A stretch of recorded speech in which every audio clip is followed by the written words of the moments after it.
ورسوله القائل في سنته من غشنا فليس منا رواه مسلم صلى الله عليه وعلى اله وصحبه وسلم تسليما كثيرا.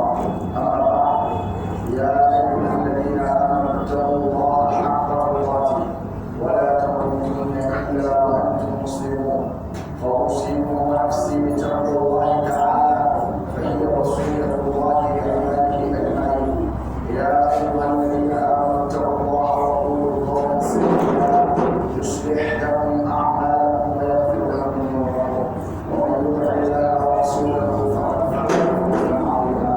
ايها المؤمنون، طلب الرزق الحلال واجب، وابتغاء المال الطيب ضروره لاستقامه الحياه الاجتماعيه واستقرارها. قال الله تعالى: يا ايها الناس كلوا مما في الارض حلالا طيبا ولا تتبعوا خطوات الشيطان انه لكم عدو مبين. الرزق الحلال الطيب هو ما اكتسب عن طريق عمل مشروع وحرفه مباحه لا شبهه فيها، كما جاء في حديثه صلى الله عليه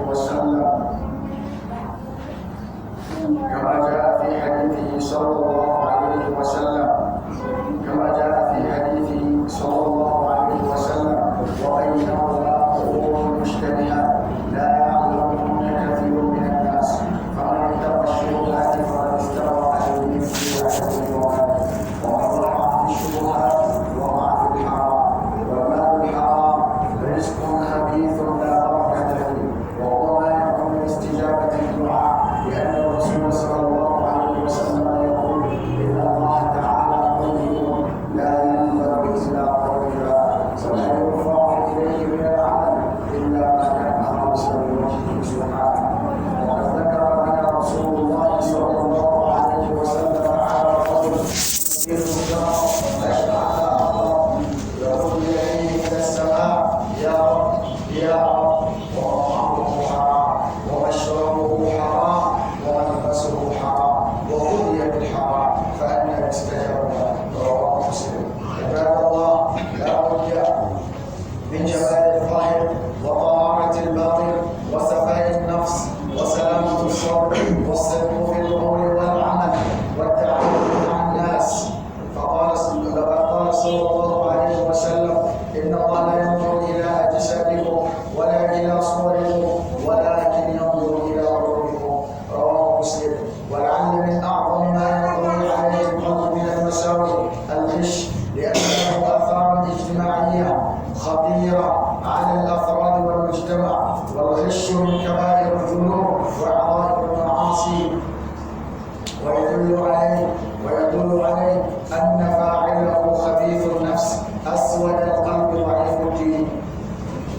عباد الله، وواقع الحال اليوم أن كثيرا من الباعة يقعون في هذا العمل السيء فيأكلون أموال الناس بالباطل. قال الله تعالى: يا أيها الذين آمنوا لا تأكلوا أموالكم بينكم بالباطل إلا أن تكون تجارة عن تراض منكم.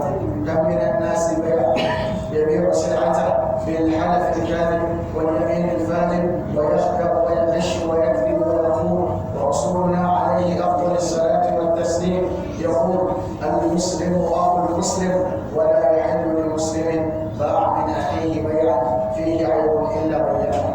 ألا فصلوا على أكرم عباد الله أجمعين، نبينا محمد وعلى آله وصحبه أجمعين. اللهم صل عليه وعلى آله وصحبه إلى يوم الدين.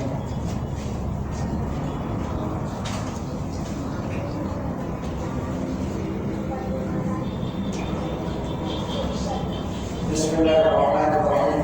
وجاء تتبت الله وجاء من يوى من سركي من البركة kamar yadda ya dace da yadda ubangiji ta'ala yake so. Na shaida babu bautawa da gaskiya sai Allah, wanda ya halatta halal kuma ya haramta haram, ya hana cin dukiya da ƙarya. Na shaida cewa annabi Muhammad sallallahu alaihi wasallam manzon sa ne kuma babu sa ne, wanda yake fara cikin hadisin sa: man hashana fa laysa minna, wanda ya mana kishi ya cutar da mu to baya tare da mu. Rawahu Muslim. Ina da amincin Allah su tabbata gare shi da shi da zuriyarsa da iyalan gidansa gaba daya da kuma sahabbansa.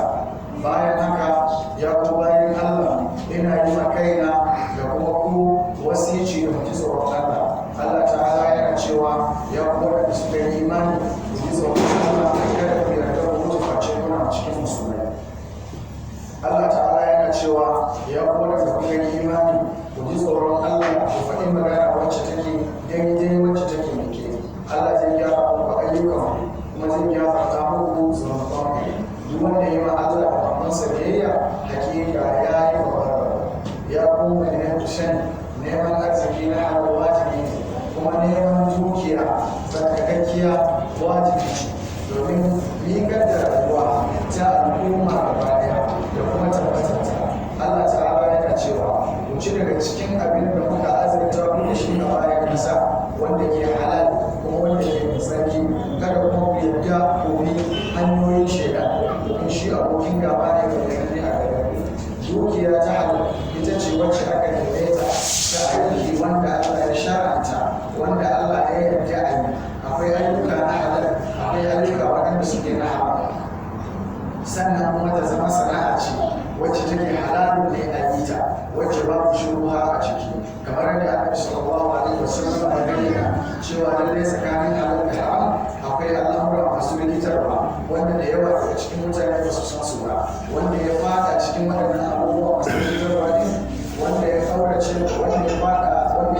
waɗannan abubuwa rikitattu, hakika ya kubuta da addininsa da mutuncinsa da kuma dukiyarsa. Wanda kuma ya fada cikin wannan shubuha abubuwa masu rikitarwa ne, hakika ya fada cikin haram.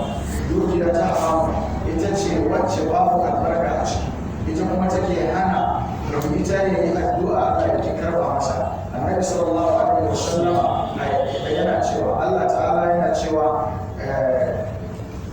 lalle Annabi sallallahu alaihi wasallam yana cewa inna Allah ta'ala tayyib, lalle Allah ta'ala mai sarki ne kuma baya karban aiki sai mai sarki.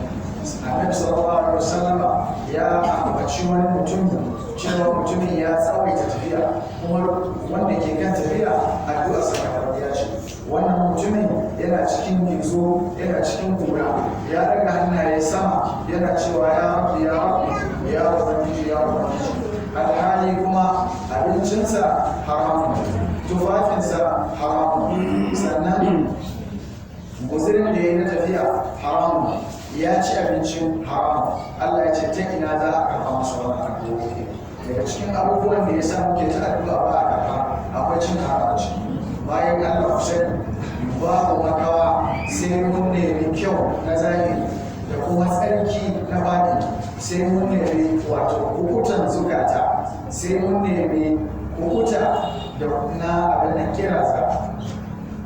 Mu zama masu gaskiya cikin abin da za mu faɗa, da mu zama masu gaskiya cikin ayyukan mu yi mu'amala da mutane, mu'amala da kyau. Annabi sallallahu alaihi wasallam yana cewa Allah ba ya dubi zuwa ga surorin ku, bai damu da kwallon ba, fari ne, baki ne, dogo ne, gajere ne, mai jiki ne, Allah ba ku sarrafa. Wala ina da tisari baya lura da size din jikin ku, wala ina surorin ko kuma surorin, walakin ina ma ya rubuta da abubuwan mu'amala.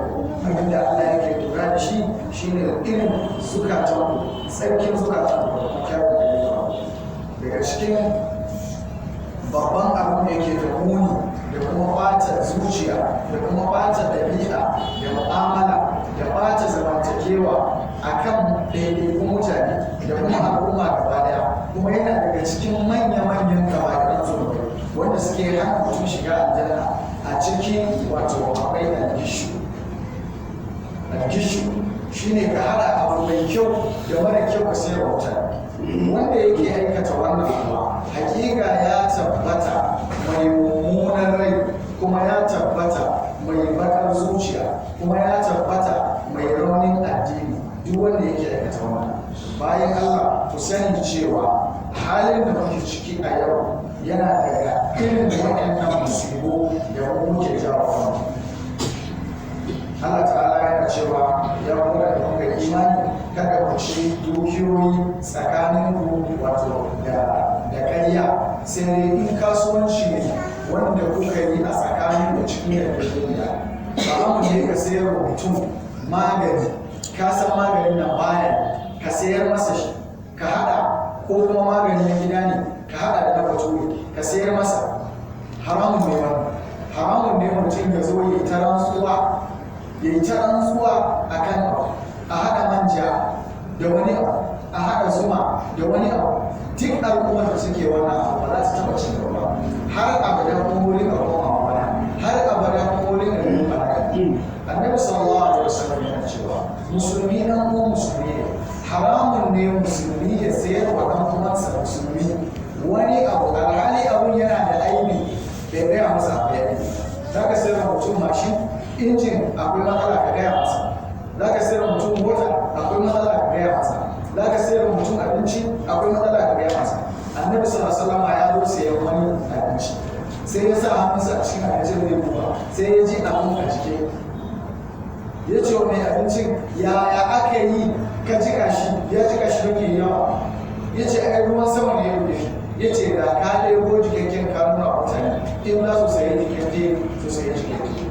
Bukatun na kai ya daga biya masu, bukatun na shirya Allah ka shigar da kake musu, Allah ka kare shirya da عباد الله إن الله يأمركم بأمر بدأ فيه بنفسه فقال إن الله وملائكته يصلون على النبي يا أيها الذين آمنوا صلوا عليه وسلموا تسليما اللهم صل وسلم على عبدك ورسولك النبي الأمي وعلى آله وصحبه تسليما عدد ما أحاط به علمك وخط به قلبك وأعصابه جرك وارض اللهم عن سادتنا أبي بكر وعمر وعثمان وعلي وعن سائر الصحابة